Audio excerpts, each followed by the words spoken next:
This video was taken on September 28, 2022, in Tokyo, the capital of Japan, in the far east of Asia, of an unidentified flying object, UFO. 11 UFO enthusiasts from Daytona International YouTube Club and Occult Club did an experiment to call a UFO to Tokyo, and the UFO actually appeared and was successfully filmed with a smartphone. The time was between 6 p.m. and 7 p.m. The sun set at 5:30 p.m. and it appeared about 45 minutes after sunset. The location was in the sky of Harajuku, Shibuya-ku, Tokyo. It was filmed from the office rooftop of Daytona International. The central figures in this experiment were Mr. Kick, a psychic comedian, and Miss Yukiko Sumi, an occult researcher. This is Mr. Kick. Kick is one of Japan's prominent UFO contactees and psychic comedians. He has participated in numerous variety shows and comedy award shows, and is also active as a psychic comedian, aware of his own psychic abilities. His psychic abilities include clairvoyance, spoon bending, and chopstick cutting. In this experiment, as a leader, he kept sending thoughts to the universe and successfully summoned them.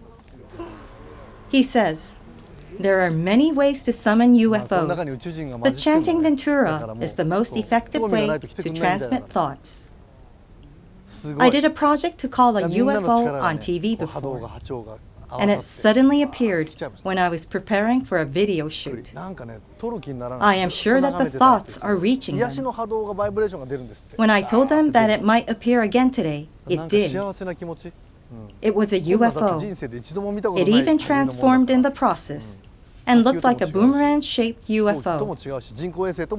If it wasn't a UFO, it could only be a phoenix from Chinese mythology or a dragon from Japanese mythology." Next, Miss Yukiko Sumi. She is Japan's leading female occultist, a former editor of the occult news distribution site Tokana, and a VIP who leads the Japanese occult world with her extensive knowledge of occultism in general and her own physical experience reporting. She also has a memory of actually being abducted by a UFO several years ago and having some kind of experiment performed on her body. This time, she was the first to notice the star-shaped and then the next boomerang-shaped unidentified flying objects. 4 huge UFOs appeared. If you count all the smaller ones, there might be about 1,000 UFOs. This is probably the largest number of appearances in the history of UFO sightings. I have never seen anything like this before in my UFO life, and I am happy to be here on such a wonderful day, she said enthusiastically. We then asked some of Japan's leading UFO researchers to view the footage of the successfully filmed UFO.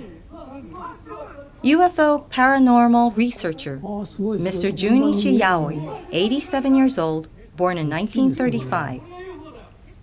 As a director of a major TV station, he has produced a series of hit programs since the 1970s.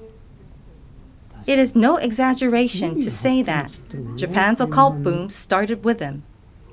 UFOs, Yuri Geller, Mr. Oliver, Loch Ness Monster, Yeti, etc.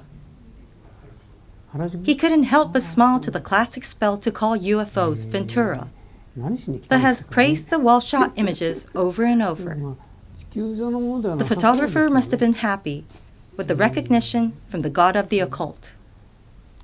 Then he made a significant statement. "It doesn't seem to be from the Earth. It must have come from a planet in space. And why did they come to the skies of Harajuku? They must have wanted to show us their appearance."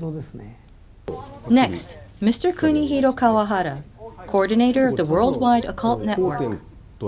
He has deep contacts with occult researchers and creators around the world, as well as with aliens on Earth. He is said to be an attendant of the occult world and a pretender of the occult world, with occult networks all over the world. He claims that this flying object is very similar to the Phoenix Lights UFO sighting in Arizona, USA. As for the first UFO, it is not just a light spot, but one that extends downwards and may be T-shaped or cross-shaped. And the second UFO looks very similar to the shape seen at Phoenix Lights in Arizona, USA in 1997. And the shape has changed, so it is not likely to be a solid V shape. Another recent theory is that there may be a hole in space-time between the portal and the space from which it emerged. In any case, at this stage, it could be called an unidentified flying object. Lastly is Ray Hani, Chief Researcher, Paranormal Information and Research Center. Regarding the first UFO, it is definitely an unidentified flying object because it is neither a bird, nor an airplane, nor a satellite, and its altitude is too high for a drone. As for the second UFO, he advises, the way it flies resembles a bird, but there's also the issue that it's flying at night, so an animal expert's opinion should be sought.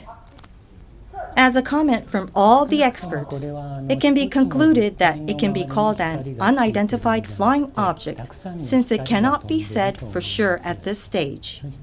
We have also inquired about this flying object to the Japan Aerospace Exploration Agency, JAXA, which is currently in charge of Japan's aerospace development policy, and we are waiting for their reply as well.